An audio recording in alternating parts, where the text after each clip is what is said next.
Hey skiers, I'm Jeff from Skiessentials.com. I'm Bob. How's it going? Welcome to our Top 5 Fridays ski industry news videos. Bob, how's your week? Hot. Yeah, It's been hot here in Vermont. Yep. We got to talk about a Montero AR yesterday. It's a hot ski. Oh boy. Oh boy. Yeah, no, that was a fun one. Yep. Those Monteros are great. Great to ski, great to talk about. Yeah, and I think that footage and that talking about that ski is kind of, I think we reached this time in mid-July where we're like, okay, Ready to go skiing? ready to go skiing again. Yeah. I think that AR put me over the edge. Yeah, putting together the ski test, I've looked at a lot of skiing footage recently, and I probably say it, 2 or 3 times a day on average, where I'm like, I just want to go I want skiing. to go skiing. We're getting there. What are Yeah. we, 4 months away? I mean, it's going to be here before August, you know it. September, October. Yeah, we're like pretty much exactly 4 months away Yeah. from opening day at Stowe. Close. So that's cool. Yeah, that's really cool. What is that, 120 days? Something like that. 120 days until ski season here in Stowe, Vermont. So right around the corner. And yeah, I think we can get straight into the news. No big things going around here. Just the ski test. Look for that in a couple weeks. You probably won't see too much up until then because there's a lot of work to be done to finish that up. We'll still put out Top 5 Fridays videos. So yeah, ski test right around the corner. Yep. A lot of good stuff in this year's ski test. Yeah, we were just talking about it, some nice higher quality Yeah. images and photos, and I think just we've done a better job, so that's good. We've got a new in-house photographer, a couple new in-house employees that are kind of putting their professional touch on this year's ski test, so it'll be similar to what we've done in the past, but hopefully you guys notice a little uptick in overall quality. Yeah, I mean, we've noticed it so far, for Totally. sure. Yeah, it's been fun. Yep. So that's it. We'll get right into the news with that. First topic of the week, we got an article from ISPO.com kind of giving us some further insights towards the Olympic SkiMo, which will be making not its debut, its return to the Olympics in 2026. Was it like 100 years ago that? Yeah, so this is something that we got wrong. Yep. We make mistakes over here at Ski Essentials. Rarely. No, it happens. So it originally appeared in 7 different Olympic Games from 1924 to 1948, which certainly begs the question, what did that look like? I bet it was very like militaristic, That's my a lot of thought like as 10th well. Mountain Division style stuff. Right. More just skiing. Yeah. Like that's what skiing was. Right. It was getting up there. Right. Fast. Right. And then coming back down. Right. So that's cool. So this will not be the debut of Olympic SkiMo, but it sure is going to look different. Now, something else that they kind of mentioned in this article is that it's the only skiing sport that features uphill and downhill skiing, which I don't know that I can necessarily agree with that. There's a lot of that in the Nordic events, I feel like. Yeah, you go downhill. Yeah, fast. On Nordic skis. Yeah. Like, I don't care if the equipment's different or that your heel is not locked in. Like, you're going downhill on a pair of skis. So I suppose that depends on how you define what is downhill skiing. Is there different timing for uphill versus downhill in SkiMo? I don't think so. No. But maybe I'm wrong. Maybe you get, like, bonuses for... Yeah. I don't know. I don't know. I would certainly agree that there's both uphill and downhill in Nordic events. Yeah, I mean, there's even like a handful of like alpine race courses where you go back uphill for a second. Yeah. That's more of a gray area. I understand. It's a bit of a stretch. Anyways, this article went on to talk more and more about it. We're already seeing huge growth in the ski touring world and the exposure that it's going to get in the Olympics, plus that just increased interest in general, should be a further catalyst for more significant growth, which seems crazy. Like, how can it get bigger? It already seems so big. Yeah. I mean, it's accessible. It's not like luge or skeleton. That's just like, we would never have the opportunity, but we can go ski up a mountain pretty much whenever there's snow. What do you mean? You don't want to go to the luge training track after I work? do not. We don't have one. Lake Placid, it's only 2 hours away. Am I pointing the right direction? No, that way. Yeah, close enough. Now, we did get kind of some negative news out of this article as well. Originally, they were planning on 5 events, but that's been trimmed to 3. So we will have a men's and women's sprint event, as well as that I believe still co-ed team event. But they've taken out the longer individual events, which is kind of bummer because that's, in a lot of ways, the best reflection of what ski mountaineering is. Right. So those were going to involve multiple ascents and multiple descents in one race with, I believe, overall times hovering in like that hour and a half area. So this will be fun to watch, but I would be more intrigued and more excited about one of those multi-stage longer races from a spectator perspective than a sprint race. Because I feel like a sprint SkiMo race is going to look a lot like a classic cross-country race. Yeah. Again, I could be a jaded ex-Nordic ski racer here, but I just can't help but think that way. No, and I'm hopeful that there's like natural components, that it's not manufactured. Like they build a lot of these Nordic courses, it seems. They're like, Nordic okay, courses, yes. we're building a Nordic 100%, course. Yeah. I hope that these SkiMo courses are more natural and like in the mountains, in the environment. That would certainly be a lot cooler Yeah.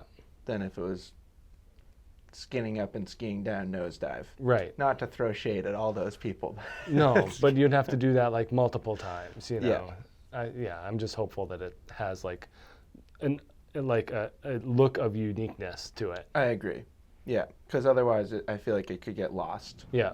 Same with like the kayaking and the canoeing in the Summer Olympics, where they're going down like The slalom gates? yeah, like a concrete built course. Yeah. You know, it's as far from a natural river as you could find. Oh boy, Bob, we could spend like half an hour talking about that because I also grew up as a whitewater kayaker, and that is harder to. There's a reason they have to do that. Yeah. More or less.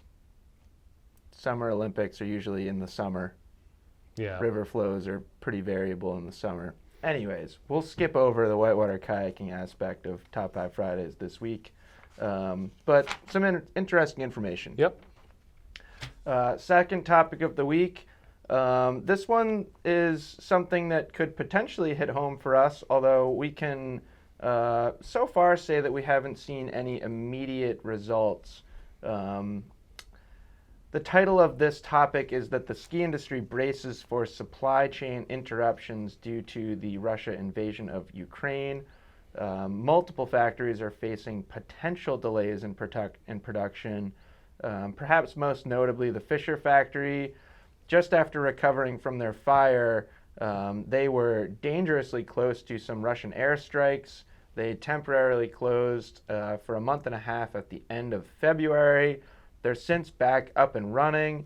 They do have somewhat of a fail-safe in some sort of agreement with European or Western European manufacturers. Mm-hmm. So if they do have to halt production, they can kind of shift production over there.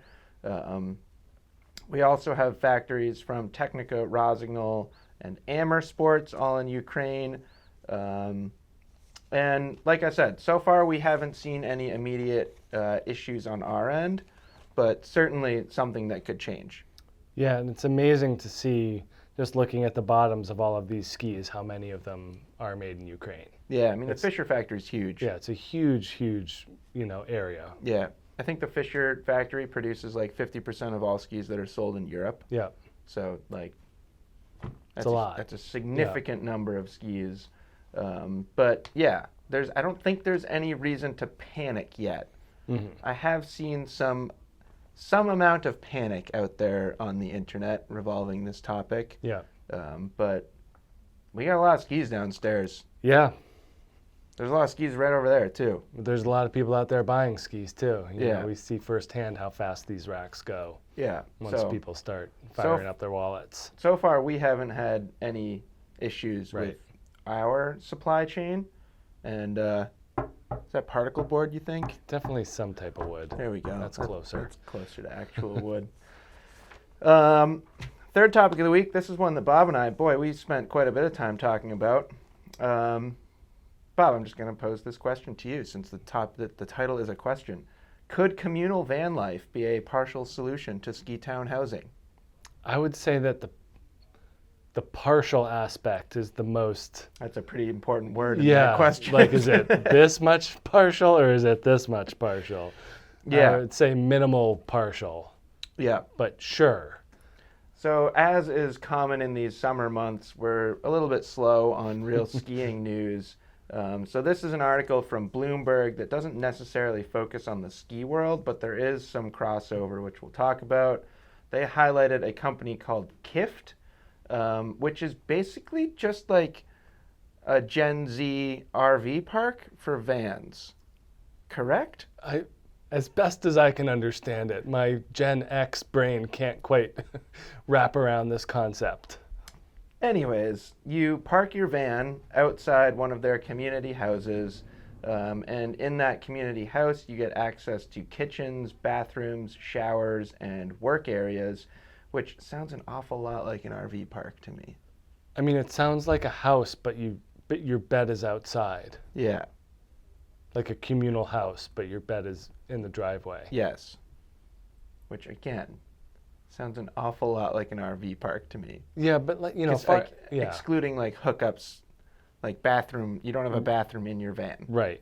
So I suppose that's the difference. You looked up the membership cost? Yeah, best I can understand is that you can either like buy an NFT and then you get a discounted rate for a year, or you pay, it was like $850 a month. Right.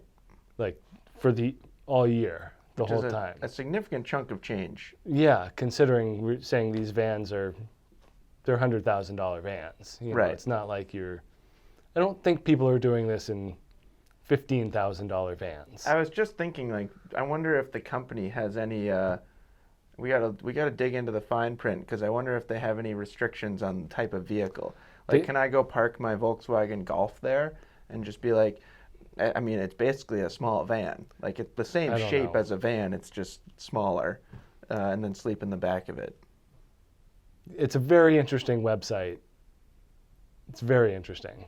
Anyways, there is an existing location in Mount Hood. So if this sounds like it's right up your alley and you want to try it out, try it out and let us know. Yeah, far be it from me to tell anyone how to live their life. It just seems pretty foreign for me. And how much did you say a nightly rate at or a weekly rate at the Mammoth RV Park is? It's like $1,050 for a week. So this is cheaper. In December. This is a little more affordable. But still, it's not going to solve like ski town housing crisis. No. You know, it's just, this isn't that. You know what I did when I first moved to Mammoth when I was 19 years old? This is like a real ski bum story. We just got in a truck, drove across the country, didn't have any place to live, and we slept in a tent at the Mammoth RV Park in like mid-October. Yeah. Which is pretty cold. Yeah. For like, I think 8 nights. I don't recommend that. But that's a solution to ski town housing. Sure just is. Leave in a tent. It's a bad solution. Last topic of the week before we get into edits of the week, and this one is kind of an edit of the week. Newschoolers.com, specifically the members, have chosen the quote-unquote greatest ski edit of all time. This happened through a bracket elimination voting contest, multiple different rounds, and the members have selected the 2009 edit from Joss, commonly referred to as Joss, which is actually Yoon Olsen's Super Sessions, and it's the edit from Team America. Now, I did not vote for this one. You didn't vote at all. Nope. I don't think you were aware that this contest was happening. Not, no. The finals came down to Tom Wallish's Super Unknown edit, or Super Unknown entry to Level 1's Classic Super Unknown competition, and this Yoon Olsen Super Session edit, which was basically a Wallish versus Wallish final, because this Joss edit is Wallish and Simon Dumont. Mm-hmm. I just, I'm sorry to the other members of New Schoolers, but I just can't get behind this. Tom Wallish's Super Unknown entry was the most influential ski edit of all time. It changed the world of park skiing forever. Well, you voted. I did. Yep. You lost. I lost. That's it. I know. It's terrible. Anyways, go check that out if you're interested. I believe they kind of list some of the other edits and stuff like that, and it was really cool. Yeah. It was, for me, it was just very nostalgic, kind of like reliving a bunch of important edits over the past really 2.5 decades, I'd say. I'm sure everyone would agree that they're all great skiing and great skiers. I don't know, new schoolers can be like a really harsh environment. That's why I stay away. Pretty outspoken community there. A lot of different generations kind of Yeah. clashing heads. That's maybe the Yeah. best part of new schoolers. And with that, we're into our edits of the week. So first we have Juna Kangas at Kimbo Sessions. This was shot by Brady Perrin, a good friend of mine. Great job, Brady Perrin. He's really crushing it in the ski industry. And he's skiing on a pair of K2 Reckoner 102s. Great Which ski. I thought was cool to point Yeah. out. Really shows the park capabilities of that ski. Very, very soft flex pattern. The tips and tails does a lot of butters and Yeah. pressy things. No nose blocks. Sorry, Bob. That's okay. And then second edit, we have A Day in the Life of Pat's Peak Ski Patrol. I always really like videos like this. Yeah, the kind of the small Yeah. small hill stuff. Right. Yeah, it's very fun, very community oriented. Yeah. My only disappointment was there weren't as many dogs as I wanted. There were dogs in the thumbnail. I know. I was expecting a real dog focus. Yeah, I like the ski patrol dogs. probably not as much avalanche mitigation at Pat's Peak. No. Do we have any ski patrol dogs at Stowe? I don't know. Not for avalanche issues, but I'm sure ski patrollers have dogs. I wonder if do any of you know if there are ski patrol dogs at Stowe? Do you have any friends on ski patrol? Yeah, lots. Oh, we both do. We'll look into this and let you know. And then third edit of the week, another mountain bike edit. Mm-hmm. It's, what, the third week in a row, fourth week in a row? This is more my style of mountain bike edit than the big cliffs out west. This is still like crazy riding though. It's crazy riding, but like, I think if I like put you on your bike at the top of this course and was like, you got to get to the bottom, I would say no. you would be like, absolutely not. But anyways, it's Brandon Semenuk and Cade Edwards in parallel, and boy, just one of the most enjoyable 3 minutes of Yeah. my past 24 hours. Pretty clean little video. Totally. Yeah. My past 24 hours has also been crazy. Right. So being the most exciting 3 minutes or most enjoyable 3 minutes. Yeah. I hit a bear last night with my car, or rather the bear hit me. Yeah, I think that's more accurate. Way more accurate. There's paw marks and fur, There's literally paw prints in the side of my car. and the bear got up and went away. So the bear apparently is fine, Good. which was my immediate worry. Yeah. Not your car. No, I really like animals. Yeah, Bears are pretty cool. they are. So I was pretty sad about that. But yeah, the bear got up and scurried away. Well, if the bear's watching, you can wish it the best. Yeah. Good job, Bear. And that's it for this week's Top 5 Fridays. Hope you guys all have a fantastic weekend. Gosh, I guess if you're in New England, stay cool. Probably if you're anywhere in the Northern Hemisphere, Yeah, try and stay cool. It's been hot. it's hot out there these days. Yeah. So hope you have a great weekend, and we'll talk to you next week. Bye.